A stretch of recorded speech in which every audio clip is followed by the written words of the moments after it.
যারা শান্তি শৃঙ্খলা নষ্ট করতে চায় তাদের বিষয়ে সতর্ক থাকতে হবে, চট্টগ্রামের জনসভায় প্রধানমন্ত্রী। রাষ্ট্রপতি নির্বাচনে 11 দলীয় ঐক্যের প্রার্থী কর্নেল অলি, 2টি মনোনয়নপত্র সংগ্রহ বিএনপির। চাঁদপুরে হাসপাতালে অব্যবস্থাপনায় ক্ষুব্ধ স্বাস্থ্যমন্ত্রী, সিভিল সার্জনকে বদলির নির্দেশ। ঢাকা চট্টগ্রাম মহাসড়কের কুমিল্লা অংশে খানাখন্দে দীর্ঘ যানজট, বগুড়ায় সড়কে ঝরল 3 জনের প্রাণ।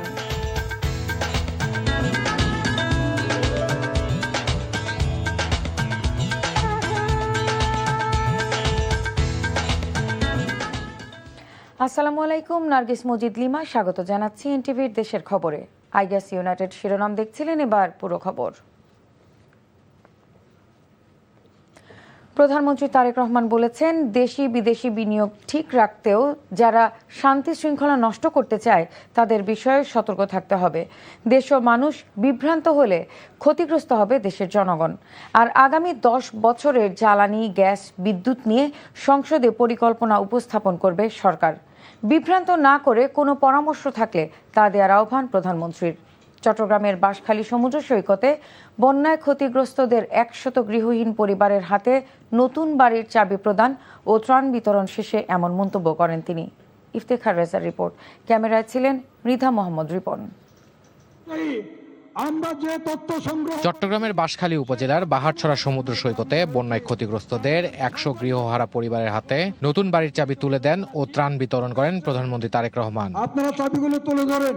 অনুষ্ঠানে প্রধানমন্ত্রী বলেন, সমুদ্র ব্যবহার করে কিভাবে মানুষের জীবনমান, কর্মসংস্থান ও ব্যবসা বাণিজ্যের ব্যবস্থা করা যায় সেটি ভাবছে সরকার। এই সমুদ্রকে কিভাবে ব্যবহার করে বাংলাদেশের মানুষের তাদের জীবন ব্যবস্থা উন্নত করা যায়, কিভাবে আমরা সেটি এইখান থেকে শুরু করে সেই মিরেশ্বরাই পর্যন্ত, মাদারীপুর পর্যন্ত কিভাবে আমরা বিভিন্ন মিল ফ্যাক্টরি স্থাপন করার মাধ্যমে এই দেশের মানুষের কর্মসংস্থানের ব্যবস্থা করতে পারবো, এই দেশের মানুষের ব্যবসা বাণিজ্যের ব্যবস্থা করতে পারবো। আর পিছনে পড়ে থাকা যাবে না। এখন একটি লক্ষ্য, একটি উদ্দেশ্য, জনগণের জীবনমান উন্নত করা, দেশের ভাগ্যের পরিবর্তন করা। প্রিয় ভাই বোনেরা, দেশ গঠনে দেশের সকল মানুষের হাতকে কাজে লাগাতে চাই সরকার। আজকে বাংলাদেশের মানুষকে সিদ্ধান্ত নিতে হবে যে আমরা কি আমাদের দেশকে এগিয়ে নিয়ে যাব, নাকি আমরা ঝগড়া ফ্যাসাদে লিপ্ত থাকব, নাকি আমরা বিভ্রান্তকারীদের সাথে থাকব। এই ব্যাপারে আমাদেরকে সিদ্ধান্ত নিতে হবে। আপনাদেরকে পরিষ্কারভাবে উদ্দেশ্য করে বলতে চাই, বিএনপি সরকার সংসদে পরিকল্পনা উপস্থাপন করবে। আপনাদের যদি পরিকল্পনা থাকে, আসুন জনগণের সামনে উপস্থাপন করুন। কিন্তু বিভ্রান্তিকর কথা বলে দেশে বিশৃঙ্খলা তৈরি করবেন না, বিভ্রান্তিকর কথা বলে জনগণের শান্তি নষ্ট করবেন না। প্রধানমন্ত্রী তারেক রহমান আরো বলেন, 16 আগস্ট থেকে বড় আকারে শুরু করা হবে ফ্যামিলি কার্ড প্রকল্প। 2026-27 অর্থ বছরে 41 লাখ ফ্যামিলি কার্ড প্রদান করা হবে নারীদের মধ্যে। প্রধানমন্ত্রী তারেক রহমানের আজকের সফর বার্তা দেয়, বিএনপি সরকার একই সাথে সমৃদ্ধশালী বাংলাদেশ এবং উপকূলের মানুষের জীবনমানের উন্নয়ন ও রাজনৈতিক, সামাজিক ও ধর্মীয় সৌহার্দ্যের মধ্য দিয়ে 24-এর গণ অভ্যুত্থান পরবর্তী বাংলাদেশকে এগিয়ে নিয়ে যেতে সবাইকে সাথে নিয়ে কাজ করবে। এর আগে সকাল 11:15টায় হেলিকপ্টার যোগে মহেশখালীর মাতার বাড়িতে 1200 মেগাওয়াট কয়লা ভিত্তিক বিদ্যুৎ কেন্দ্র পরিদর্শন করেন প্রধানমন্ত্রী। প্রস্তাবিত 70 মেগাওয়াট সৌর বিদ্যুৎ প্রকল্পের স্থান পরিদর্শন করেন তিনি। এরপর প্রস্তাবিত এলপিজি, এলএনজি ও কয়লা টার্মিনাল অবকাঠামো ও প্রস্তাবিত স্থান পরিদর্শন করেন সরকার প্রধান।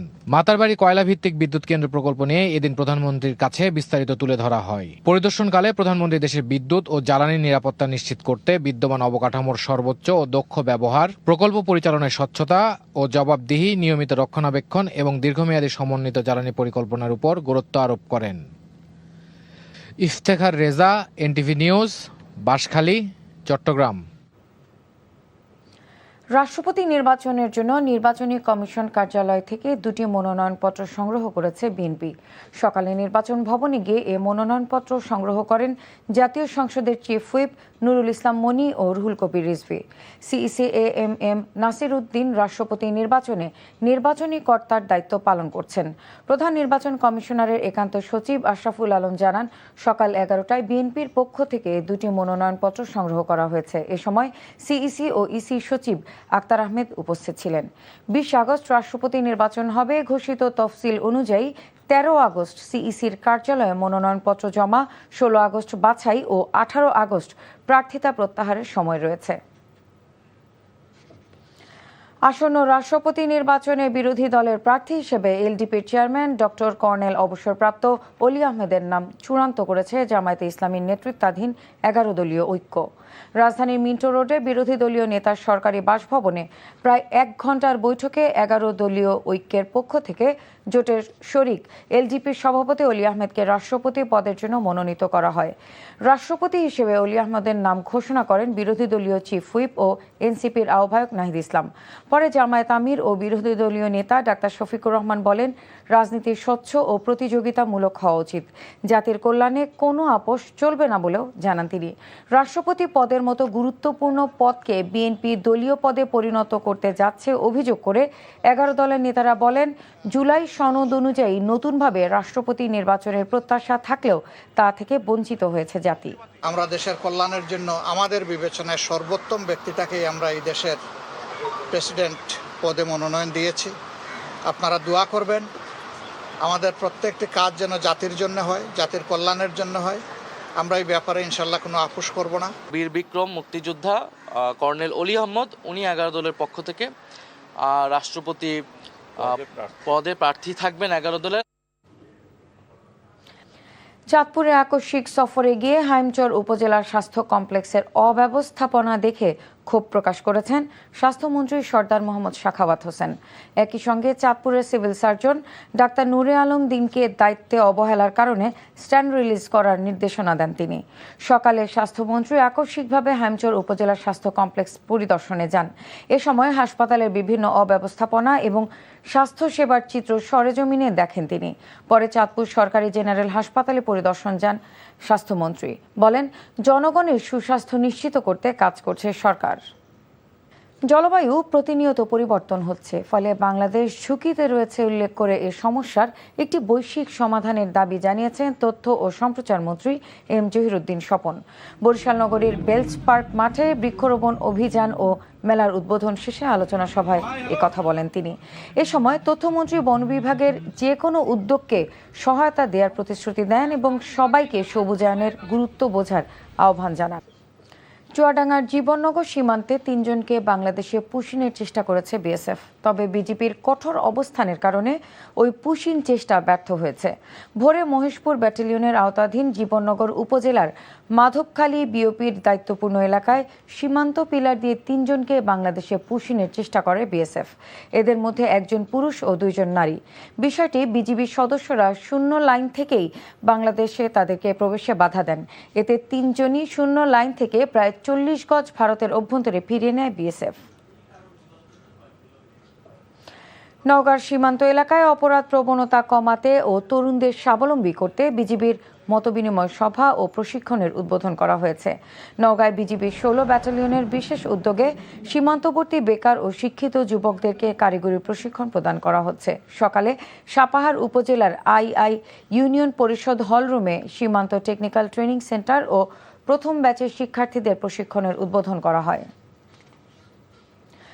নোয়াখালী বাখরাবাদ গ্যাস লাইনের লিকের কারণে চৌমুহনী ও লক্ষ্মীপুর সড়কের সকল সিএনজি স্টেশন, শিল্প কারখানা ও আবাসিকে গ্যাস সরবরাহ বন্ধ রয়েছে। চৌমুহনী লক্ষ্মীপুর সড়কের বাংলা বাজারের বৈচারপুল নামক স্থানের ব্রিজের মাটির নিচে গ্যাস লিকেজ সৃষ্টি হয়। এ অঞ্চলের ডিজিএম সেলস মোহাম্মদ শাহ আলম ও প্রকৌশলী আক্তারুজ্জামান জানান, আজ রাত পর্যন্ত ওই গ্যাসের লাইনে মেরামতের কাজ চলবে। রাতের মধ্যে গ্যাস পরিস্থিতি স্বাভাবিক হবে। গাজীপুরে তামিরুল মিল্লাত কামিল মাদ্রাসার এক শিক্ষার্থী সড়ক দুর্ঘটনায় নিহতের প্রতিবাদে ঢাকা ময়মনসিংহ মহাসড়ক অবরোধ করেছে শিক্ষার্থীরা। বেলা 11টায় মাদ্রাসার প্রধান গেটের সামনে শিক্ষার্থীরা মহাসড়কে অবস্থান নিয়ে বিক্ষোভ করে। এতে সড়কে যান চলাচল বন্ধ হয়ে যায়। পরে শিক্ষার্থীরা শিক্ষা প্রতিষ্ঠানের সামনে স্পিড ব্রেকার ও ফ্লাইওভার নির্মাণের দাবি জানায়। পরে পুলিশ গিয়ে তাদেরকে আশ্বাস করলে যান চলাচল স্বাভাবিক হয়। গতকাল ইয়াসমিন ঢাকা ময়মনসিংহ মহাসড়ক পার হওয়ার সময় সড়ক দুর্ঘটনায় মারা যায়। মাদারীপুরের আড়িয়াল খাঁ নদীতে অবৈধ ড্রেজার বসিয়ে বালু উত্তোলন বন্ধ এবং জড়িতদের বিরুদ্ধে কঠোর ব্যবস্থার দাবিতে স্মারকলিপি দিয়েছে জেলা ছাত্রদল। সকালে জেলা ছাত্রদলের পক্ষ থেকে যুগ্ম আহ্বায়ক মাহমুদুল হাসান স্মারকলিপি প্রদান করেন। অবিলম্বে আড়িয়াল খাঁ নদীতে বালু উত্তোলন বন্ধ সহ জড়িত ব্যক্তি ও তাদের পেছনে থাকা পৃষ্ঠপোষকদের বিরুদ্ধে ব্যবস্থা নেয়ার দাবি জানানো হয়।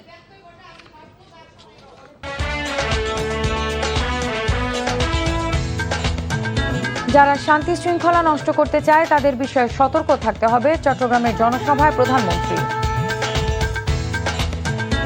রাষ্ট্রপতি নির্বাচনে 11 দলীয় ঐক্যের প্রার্থী কর্নেল অলি, 2টি মনোনয়নপত্র সংগ্রহ বিএনপির। চাঁদপুরের হাসপাতালে অব্যবস্থাপনায় ক্ষুব্ধ স্বাস্থ্যমন্ত্রী, সিভিল সার্জনকে বদলির নির্দেশ। এই ছিল দেশের খবরে। এই খবরের ভিডিও সহ আপডেট জানতে ভিজিট করুন NTV অনলাইন www.ntvbt.com। এছাড়াও এনটিভির জনপ্রিয় সব অনুষ্ঠান ও খবরের আপডেট জানতে ভিজিট করুন আমাদের ইউটিউব ও ভেরিফাইড ফেসবুক পেজে। 6টা ইভিনিং নিউজ দেখার আমন্ত্রণ রইল। ধন্যবাদ সবাইকে।